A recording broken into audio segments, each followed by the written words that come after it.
we've just gone through a long and arduous, polarizing election process. In some ways, it was fantastic. In others, it calls for many questions. Discussing the elections with our 5 children was truly inspiring, and I will tell you, was frustrating. All 5 voted for the first time. All 5 voted, and with 2, it was a first time, our young twins who turned 18. And 1 actually voted from Israel. And we have 4 daughters and 1 son. 4 voted one way, and 1 voted the other way. No, I will not share. They watched the debates, and they asked good questions, and had sound reasons for themselves in voting the way they did. It really made me proud that they stood up and wanted to be counted and voted. That the democratic process was really at work. It really was at its best, and I was proud to see my children and our children take an interest. But we also discussed the frustrations of this election process. The dollars spent on this election, the billions of dollars spent on this election, really calls to a question of, is this the best use of our dollars? Given all the challenges we have, given all the people that are in need, given all the issues, is this the best way to do it? The negative ads and the bashing that went on. My children were talking about it. Said, can you believe this? What's the message? What's the message? That somebody's bad, somebody's good, somebody's right, somebody's wrong. And the lack of civility within the community dialogue. It got tough. The polarization was really, really thick. And I talked about this from a marketing perspective in the seminar this afternoon. And it was really interesting to me, the change from '08. Because, as I shared before, at a Sukkot dinner in our sukkah, I had 7 or 8 college students, and we were talking about the '08 election. And I decided to be challenging as they talked about this young candidate, Obama. And I decided to really say, what does he stand for? What does he believe in? What is his positions? He believes in change and a new way. What is it? Give me specifics. I really wanted to see how much they'd studied.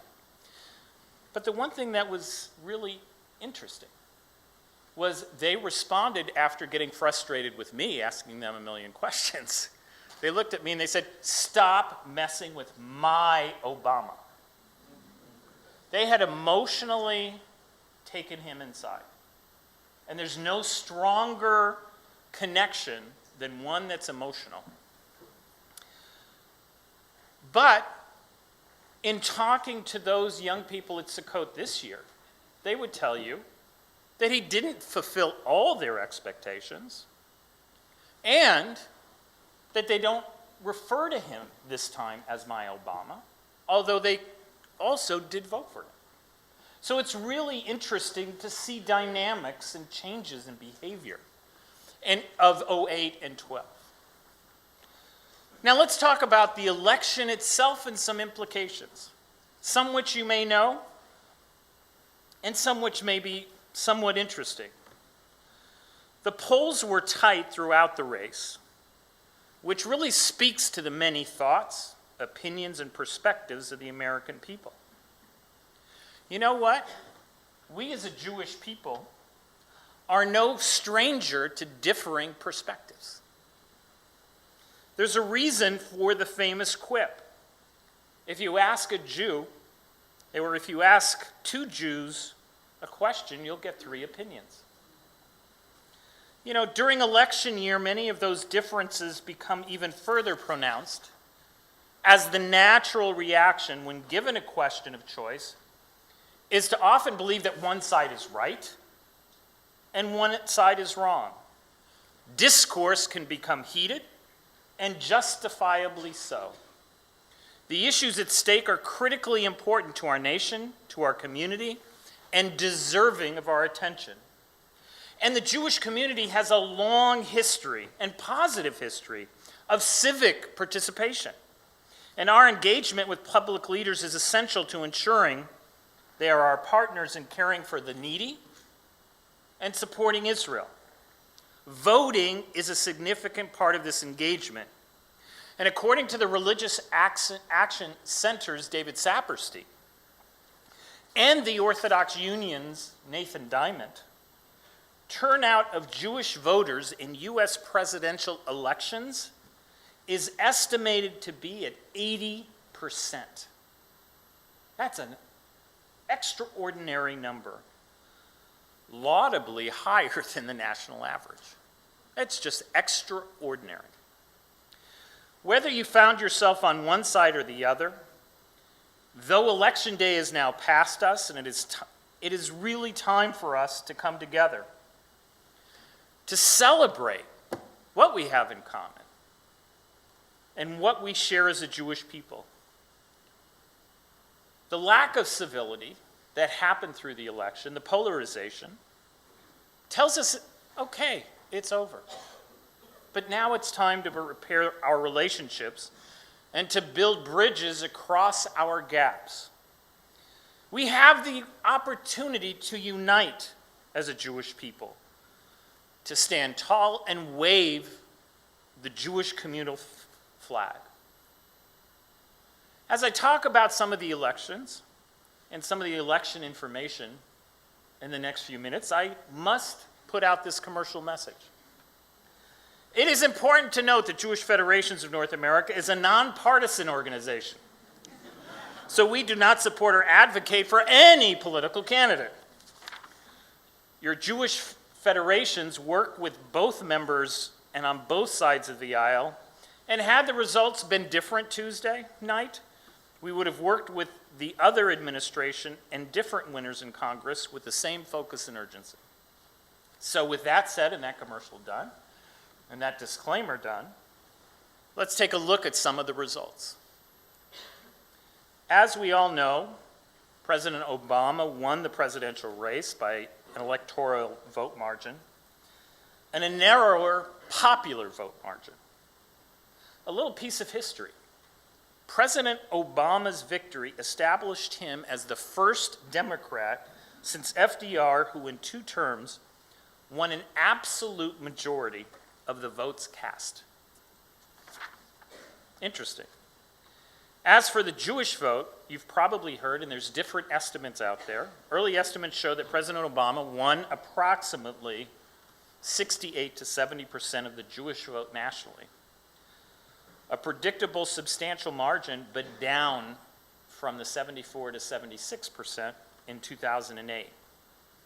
As you know, there was 9 up-for-grab swing states, including Florida, where some of us may wish we were there right now. And others might be headed very soon. But the others were Colorado, Iowa, New Hampshire, Nevada, North Carolina, Ohio, Virginia, and Wisconsin. Out of all the swing states, the Jewish vote was the most impactful, as you may guess, in Florida. In Congress, it basically was a status quo election. Republicans kept control of the House of Representatives, and the Democrats kept control of the Senate by less than 60 votes necessary to squash a filibuster. Going into the election, the Republicans had a 25-seat majority in the House of Representatives, and frankly will end up pretty much the same in the new Congress. In the Senate, Democrats were defending 23 of 33 seats. They did very well, and by the end of the evening added 2 seats to their majority, with the final margin being about 55-45. but the results don't bode well necessarily for bipartisanship. In both chambers, many of the winners were less centrist than their predecessors. So we have more liberal Democrats and more conservative Republicans. I don't want to harp too much on this since, over the last 2 days, we heard nonstop coverage and analysis of many of these races. But since there's no such thing as JCNN, although we do have Mark Gullib here, I think that's a big clap. You may not have seen how Jewish politicians did in the election. Currently, in the 112th Congress, there are 36 members of Congress, 12 senators, 24 representatives who identify themselves as Jewish.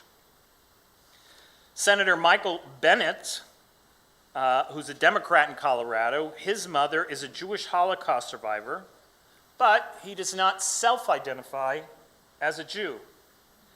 Only one, House Majority Leader Eric Cantor, is a Republican. 2 of these senators did not seek re-election. As you know, Joe Lieberman, independent from Connecticut, and Herb Kohl, a Democrat from Wisconsin. Senator Cardin of Maryland, Feinstein of California, Sanders of Vermont each won their election. The final number of Jewish senators for next year is an even minyan. With no additional Jews elected, 3 Jews running for the Senate lost: Shelley Berkeley, Democrat in Nevada, Linda Lingle, Republican in Hawaii, and Josh Mandel, a Republican in Ohio. A number of prominent Jewish House members did not seek re-election this year. These include Barney Frank, Democrat from Massachusetts, Gary Ackerman, Democrat from New York, Shelley Berkeley, who went to run for Senate, Democrat in Nevada, Bob Filner, a Democrat in California, Steve Rothman, Democrat in New Jersey, was redistricted and lost his primary. And in a so-called California jungle primary, Howard Berman, the former chairman and current ranking member of the House Foreign Affairs Committee, lost to fellow Jewish Democrat Brad Sherman. There are at least 4 new Jewish members of Congress. Alan Grayson, who lost his re-election bid in 2010, had nominal opposition and he won this year. Lois Frankel, Democrat from Florida, defeated fellow Jew Adam Hasner in an open Florida seat. Brad Schneider defeated incumbent Robert Dole in Chicago's Gold Coast, and Alan Lowenthal won an open seat in Southern California. All 4 are Democrats. And finally, in gubernatorial races, Jack Markle, Democrat from Delaware, won re-election and remains the only Jewish governor at this time. So that's who won, and what does it mean for the Jewish community? Let's talk about foreign policy first. Let's talk about Israel. During the election, I was asked the question from community to community, over and over again, who's better for Israel? President Obama or Governor Romney? And why doesn't the president support Israel? So, my first answer to the first question was, you're asking the wrong question. The question isn't who's better for Israel. The question, in my opinion, was who's better for America? Because the greatest thing for Israel is a powerful and strong America. An America that has a growing and building economy. An America that has vision, and an America that has standing on the world scene and is respected on the world scene. So ask yourself, which candidate is really going to achieve those lofty goals and put America in a great place?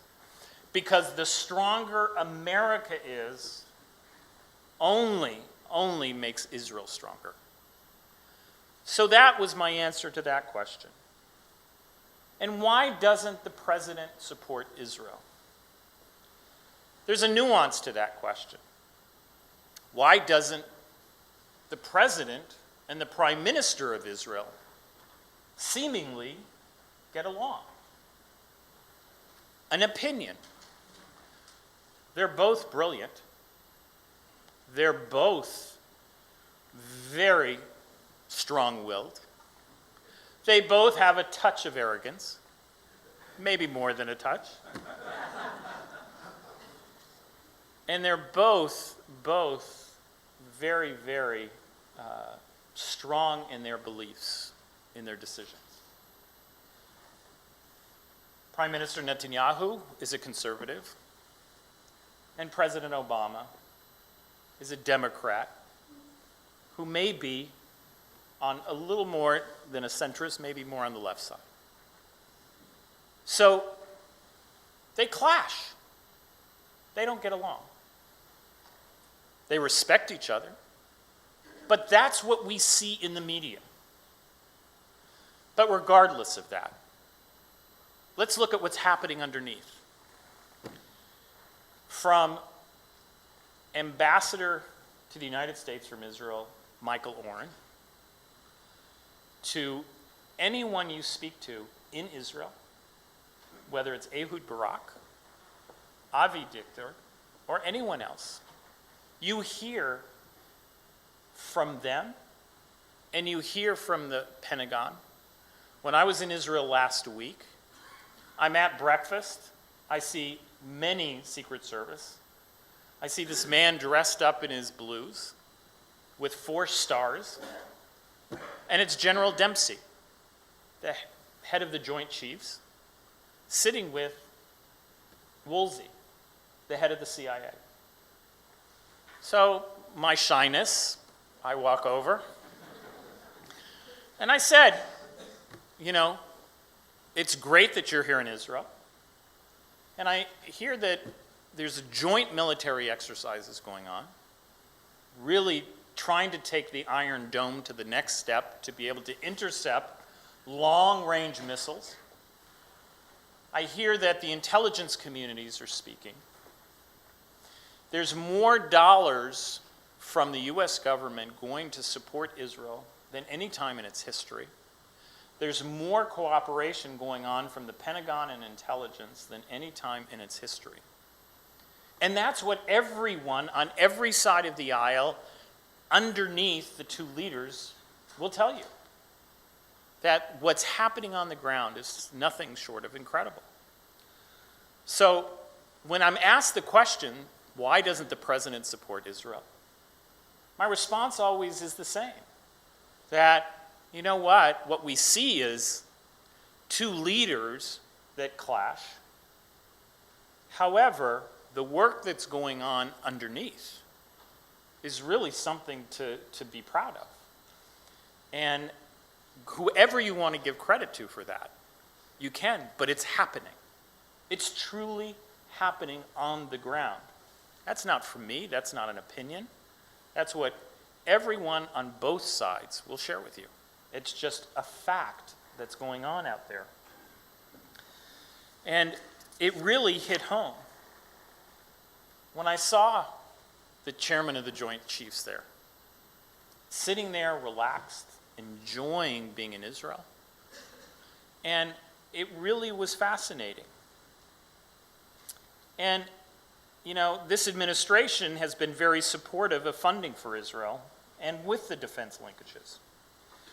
And after the election, Prime Minister Netanyahu said in a statement, "The strategic alliance between Israel and the U.S. is stronger than ever. I will continue to work with President Obama in order to assure the interests that are vital to the security of the citizens of Israel." And what's interesting about that? That's a nice public statement that was said and laid out. But many of his ministers, and Saul and I were talking about this, but many of his ministers discussed the fact that, boy, it appeared within the election process and how the prime minister welcomed and spent time with and really palled with the governor, Romney, when he was in Israel, that was his choice, that was who he was really focused on wanting to win, because their philosophies and idealism may be comparative. But at the end of the day, the relationship between the U.S. and Israel is built on a bipartisan approach. We have a great organization in the Jewish community called AIPAC that does great work in ensuring that, as we have other organizations. And the Obama administration remains vigilant about the Iranian situation. In the last debate, if you really paid close attention, both candidates held virtually the same position on Iran and the Syrian uprising, almost identical. What we don't know is, in a second term, will President Obama be more personally vested in pursuing a Middle East settlement between Israel and its neighbors? Sometimes second-term presidents try to make their mark in history in the area of foreign affairs, since it doesn't require congressional legislation. Particularly towards the end of the second term, presidents become fixated on their legacies and how they will be viewed by history. As we know, President Clinton became very involved in foreign affairs in the waning days of his administration. But let's also look at how this affects the personnel changes around the presidency. In terms of changes, Secretary of State Clinton, who has been a good friend of our community and of Israel, will step down in the coming months, and her successor will certainly have considerable influence. Names we have heard to potentially replace her include Senator John Kerry, Democrat of Massachusetts, although there's speculation that his chances fell significantly Tuesday night. Why? Because Senator Scott Brown lost his re-election. And since Democrats are concerned that if Kerry becomes Secretary of State, Brown could run for and again win an open Democratic seat. A real challenge, but they're looking at the whole playing field. Other potential candidates for Secretary of State could be UN Ambassador Susan Rice and former House Foreign Affairs Chairman Howard Berman. Thankfully, all are perceived as good friends of our community. Secretary of Defense Leon Panetta is also likely to step down. Possible candidates for this position are former Undersecretary of Defense Michelle Fortnoy, Navy Secretary Richard Danzig, and former Republican Senator Chuck Hagel, Republican from Nebraska. And a name that's being thrown around is our friend and local Senator Joe Lieberman. While some of the players may change in coming months, though unfortunately many of the issues surrounding Israel have not, there continues to be many divergent opinions and perspectives about Israel around the world, some of them negative and potentially damaging. Before we move on to domestic issues, I want to relay something that Israeli MK, Einat Wilf, a brilliant MK, a fascinating woman, she said at our International Lion of Judah conference in New York City. Einat spoke about the intellectual war that is going on around Israel, a war that is more dangerous than any one that can be fought with a gun or bomb. As she said, this is a new kind of war, a war of intellectual attacks on Israel. We are all on the front lines of this battle. It's about truth and it's about justice, she said. All of the world's atrocities have been preceded by ideas. Ideas matter about Israel. If ideas about Israel are weakened, then Israel is weakened. While concern around turmoil in the Mideast and the state of Israel is critical, the Jewish community here in the United States has many issues to address right here in our own backyard. For a president, success in domestic policy is very significantly influenced by legislation passed and funded by Congress. However, how a president enforces a law, or which executive orders he adopts or regulation he signs or withdraws, also has a tremendous impact. In the short term, President Obama will have to address a group of pivotal economic issues. We're paying close attention to how he handles issues relating to the federal debt, as this will have a major impact on Jewish communal social services, which are very reliant on federal funding. These include the automatic invocation of sequestrations that could force cuts in significant chunks of discretionary spending in both defense and non-defense areas. These take effect on January 1st, 2013, if Congress does not act during a lame duck session. On December 31st, 2012, the 2001 and 2003 Bush tax cuts expire. Meanwhile, in mid-February, the U.S. debt ceiling will be reached. You may recall the last time Congress handled this matter, the U.S. bond rating was downgraded. Collective failure to address these issues is colloquially referred to as going over the fiscal cliff. Many economists fear that this lurch could take the country back into recession. We speculate that President Obama will use the leverage of his reelection, combined with Republican fears of rollbacks in the Bush tax cuts and large cuts in defense spending, to try to create a so-called grand bargain. This is a big tax and deficit reduction package that will incorporate cuts to entitlements, discretionary spending, and certain tax hikes. Republicans may go along with this to avert what they see as the greater of two evils. It's unclear whether the negative dynamic between President Obama and the Republican congressional leadership that has existed for much of his first term will change in the coming months. On election night, Speaker of the House Boehner said that the House will continue to serve as a bulwark against American government that spends too much taxes, too much, and borrows too much. From Boehner's standpoint, by keeping Republicans in control of the House, voters made clear that there's no mandate for raising tax rates. We can expect some personnel changes in President Obama's cabinet also. Treasury Secretary Tim Geithner is expected to leave soon, and Chief of Staff and Orthodox Jew Jack Lew is the most likely candidate to replace him. Although former Clinton Treasury Secretary Larry Silverman is also a possibility. Attorney General Eric Holder is likely to step down. Replacement candidates could be Massachusetts Governor Deval Patrick or Homeland Security Secretary Janet Napolitano, who Jewish federations have worked with significantly on security and safety measures for the entirety of the Jewish community. If Napolitano moves into this position, possible candidates to replace her include, again, your own Senator Joe Lieberman, former New York Police Commissioner Ray Kelly, former Jewish Congresswoman Jane Harman, and Homeland Security Undersecretary Randy Beers.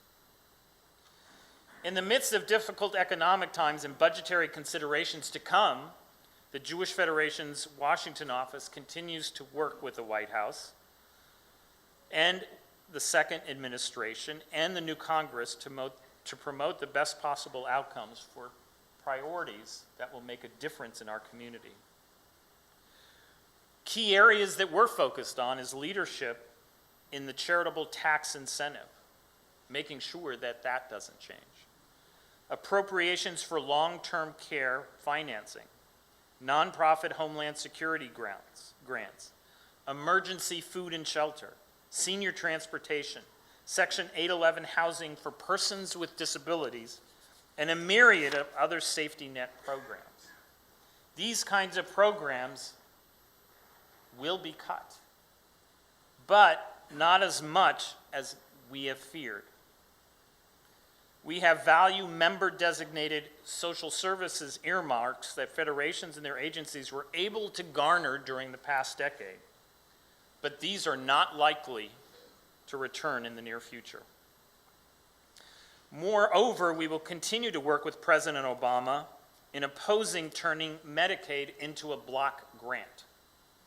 Medicaid provides the lion's share of funding to Jewish nursing homes and hospitals. Block granting the program would lead to a very significant reduction of funding and the elimination of many categories of needy individuals served by Medicaid. Medicaid has been a saving grace for so many around the Jewish community, from people right here in southern Connecticut to people like Terry Burke and Andy Berman of St. Louis Park, Minnesota. Terry and Andy's 23-year-old daughter, Rachel, who has cerebral palsy, epilepsy, autism, and moderate cognitive disability, is the joy of their lives. But when Andy was diagnosed with chronic lymphocytic leukemia, he and Terry quickly learned that juggling the demands of health care for Andy and care for Rachel was extremely challenging. Through Medicaid, Rachel is able to have personal care assistants to help her with basic needs, ranging from showers and meals to helping with her visits to the doctor. She also has the opportunity to participate in programs that truly contribute to her happiness. And as her parents say, allow her to have a real life. Social nights, exercise programs, and just making dinner. As Terry and Andy grow older, they will have to balance managing the health needs of Andy and Rachel. As their ability to manage Rachel's care declines, they cannot imagine a future without the services provided through Medicaid. We cannot let them not have that future. All of these are major issues, and there are no easy answers. We don't have a crystal ball to predict how the next 4 years will turn out. But I'm sure, I know I am, that many, if not everyone here, is excited to see the campaign season behind us. It's been a long summer filled with ads, polling, debates that took a toll on all of us. Ultimately, though, the discussions, examinations, and questions asked during election season help to hold our elected officials accountable to the commitments they make, commitments about balancing the budget while supporting the elderly, feeding low-income families, helping people with disabilities, and maintaining strong U.S.-Israel relationships. Isaiah suggests in Pirkei Avot that we as a Jewish people have a responsibility to be a light unto nations. There's a famous line that says, Kol Yisrael arevim zeh b'zeh, that we Jews have a responsibility for each other and all. I believe it comes down to, as a Jewish community, and all of this comes down to our values as a community. As you know, I spent 25 years in the business world, 5 years in Jewish camping, and now 3 years in the Jewish Federation world. The criticality of Jewish federations to inspire and collaboratively develop a vision with the community and envision what the possibilities are. We work in partnership with critically important agencies like Jewish Family Service to bring letters of chesed to life and see them in action. We have active JCCs, warm and welcoming congregations, and others. You know, we as in the Jewish community have been given both a miracle and a gift. The gift is Torah, and we need to weave the values of Torah into all we do. And the gift is the state of Israel, almost 65 years old, that we have to pass on for generation to generation. You know, a lot of people talked about, and Amy talked about before, why I would leave Jewish camping. Why I would leave wearing shorts all summer, visiting Jewish camps, and go into the world of Federation, into the world of Jewish community, and in a way, a little bit into the world of politics. Let me tell you a story to end. As a 12-and-a-half-year-old boy, an event happened, and we ended up moving as a family, just my mother and the 4 children, to Cleveland, Ohio. And we moved with nothing. We had no money. We rented a 2.5-bedroom house. My mother had not worked out of the house since she was 19. And here we were in Cleveland, Ohio. My mother went out and looked for a job for 3.5 weeks. She couldn't find one. She was getting more depressed. We came home from school one day and she said, "I got a job." And she was smiling and there was a glow on her face. He said, "Mom, what happened?" She said, "I went in and I interviewed with 3 or 4 people and they brought me back in and said, 'We're offering you the job, Florence.'" And my mother said, "Why would you hire me?" She was so verklempt. And she looked at them and they said, "Because, Florence, you're smart. You've got spunk, you've got great presence, and we think you're going to do a great job and we believe in you." And it truly is the value of what we stand for and who we are. And we live our values. And it was the Jewish Federation of Cleveland, Ohio, which forever changed her life as a person and changed our lives. And the values of what our organizations stand for, the values of Jewish Family Services, and what they bring to a community is so special. And as these elections are now over, we see whether in DC or Stamford, we can and will solve our challenges by working together, putting our values for what we believe in first. It truly is about Lador Vador, generation to generation, and living those values and bringing them to life, and having a vibrant and caring Jewish community. Saul, you and Mimi have modeled this in your home and in your community, and you see it. You see it in your children, you see it in your grandchildren, and it truly is special. We honor you tonight and the values that you live every day, and you are our role models. Thank you.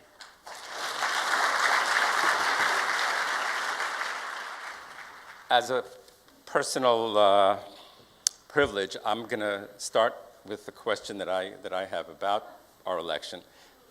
Sheila knew to expect it. The election we just experienced was obviously the most expensive, costly election process over the last year and a half or longer. Our local election involved so much media and newspaper and mailings that it's simply obscene. If our candidates were to have spent half or more of their money donating that fund to the Boys and Girls Club, to family services, to other philanthropic and justified agencies, I think a lot more benefit would have been gained from it.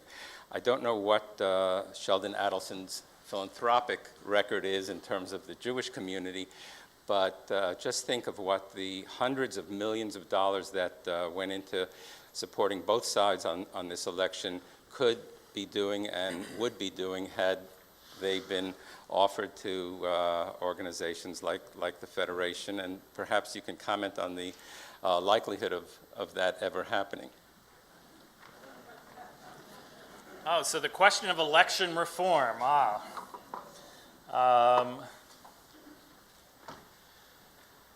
Right now, slim and none. To be honest, I mean, I'm pretty transparent. I'll always answer honest. You know, I don't see it as a priority. I mean, the science, and it's become a science in how the candidates reach people today, is beyond measure. Saul was sharing with me the absolute targeted selection of data that the candidates use today is is truly scientific in how they reach individuals. And it's really dynamic. So I would answer that question simply by saying, I don't see it changing in the near future until there's a grassroots movement by communities to really challenge that and to really raise that. I will say, and I happen to know the individual and will not make an opinion, but since you brought up Mr. Adelson, is he philanthropic? What's his philanthropic endeavors? Not commenting on his political giving. He's the single biggest donor to Birthright with an investment this year of $33 million. To give you an idea, he is a large investor into children with disabilities, Jewish children with disabilities in the Boston area, as well as to day schools, as well as to senior care facilities, Jewish senior care facilities.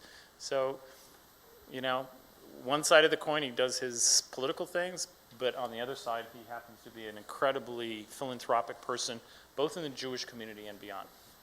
The question is, how do I think the regimes around the world that are either ones that are enemies and direct enemies like the Taliban, or others where you have very questionable leadership, whether it be in Afghanistan, whether it be in Pakistan, whether it be in Korea, whether it be in Egypt, how they perceive the election outcome. Is that correct? And Iran.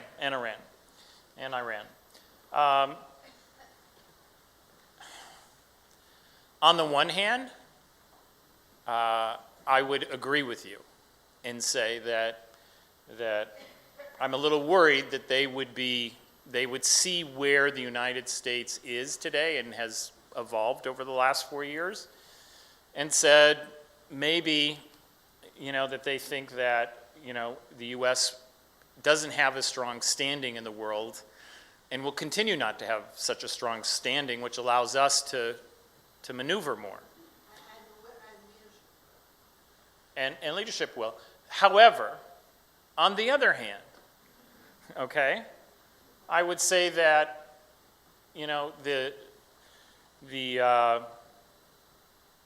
this, from an Iranian point of view, and because I'm on the record, I won't say everything, but from an Iranian point of view, I've had some recent meetings with people that have given me some intimate knowledge about how the sanctions are really working on the street and what's happening. And I think the sanctions and some of the work that's happened has maybe opened up eyes of Iranian leaders and others as to what can happen and really somewhat destabilize the citizenship. And there's a lot of concern now on the street in Iran. And there's a lot of concern from the Ayatollahs.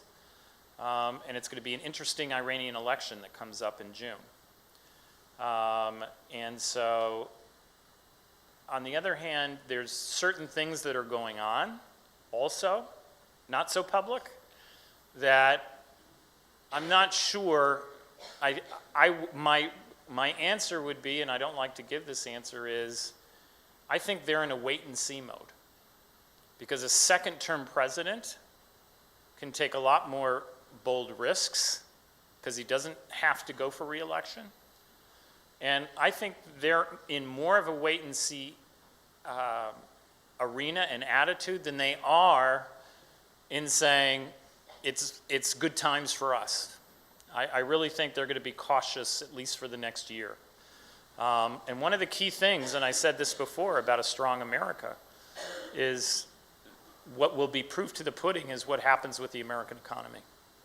I'm very concerned about the growing anti-Semitism. I mean, it's always there, but it seems to be Well, I think your concerns are real. They're valid.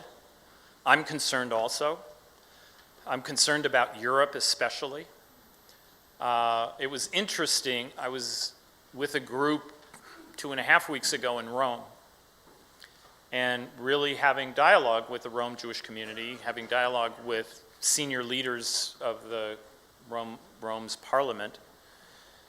And what was interesting was they said to me about Europe was that Italy was not a place that the Muslims came to and really settled in. And so they don't have enclaves of big Muslim communities, especially more radical Muslims who are believers in radical Islam. They don't have that in the country of Italy. And so they were sharing they have less anti-Semitism in the country because of that. What they remarked about was the population growth of Muslims and more radical Muslims and very traditional Muslim groups all over many of the other countries of Europe, where they warned children, they warned everyone not to wear kippot in France, and especially don't wear a kippah in certain neighborhoods in France today.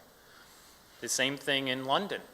There's certain neighborhoods that they've created shtetls, and it's an outgrowth. The population is growing dramatically in Europe. Look at what happened in the elections. I want to say it was in Kazakhstan, the Ukraine, where a party got a anti-Semitic clear party got 15% of the parliament seats. Clear anti-Semitic party. And in our states, and something I didn't go into because it wasn't on topic, but one of the things we're working on right now with the Department of Homeland Security is not just anti-Semitism, but security in our cities. Because we have a lot of concerns. What happened in Milwaukee at the Sikh mosque could easily have happened in a synagogue. Person would have been just as happy, it just happened this was more convenient. And whether it be white supremacist, whether it be a terrorist or whatever, but this question of anti-Semitism is why does it happen? It happens because Jews are a great scapegoat. We're a great scapegoat, whether it be success, education, whatever. It's great. It's a very easy thing to blame the Jews. It has been since the beginning of time, and it has been, and it will continue to be. That's why the concept that I quoted on Einat Wolf, the concept of intellectual ideas, and where we can't sit back and allow for people to throw out ideas that could seed other things. For example, the concept of let's boycott, divest, and sanction Israel because they're in Palestinian lands. We can't sit back and allow that to happen because that's an idea. So what's next? To go to the state of Israel, or to go within the pure borders of 48? We can't sit back. So to answer your question directly, it's valid. Part of the reason is you've got a shift in population going on all over Europe of people that don't like us. You've got people who preach in their mosques about us because we're a great scapegoat. And we have it here, and we have to make certain from a sense that we stand up and are counted, and that we continue to do what we've done. But it's about being a community, it's about being an educated and vibrant Jewish community, and that's how we're going to stay strong. And thank you for your question.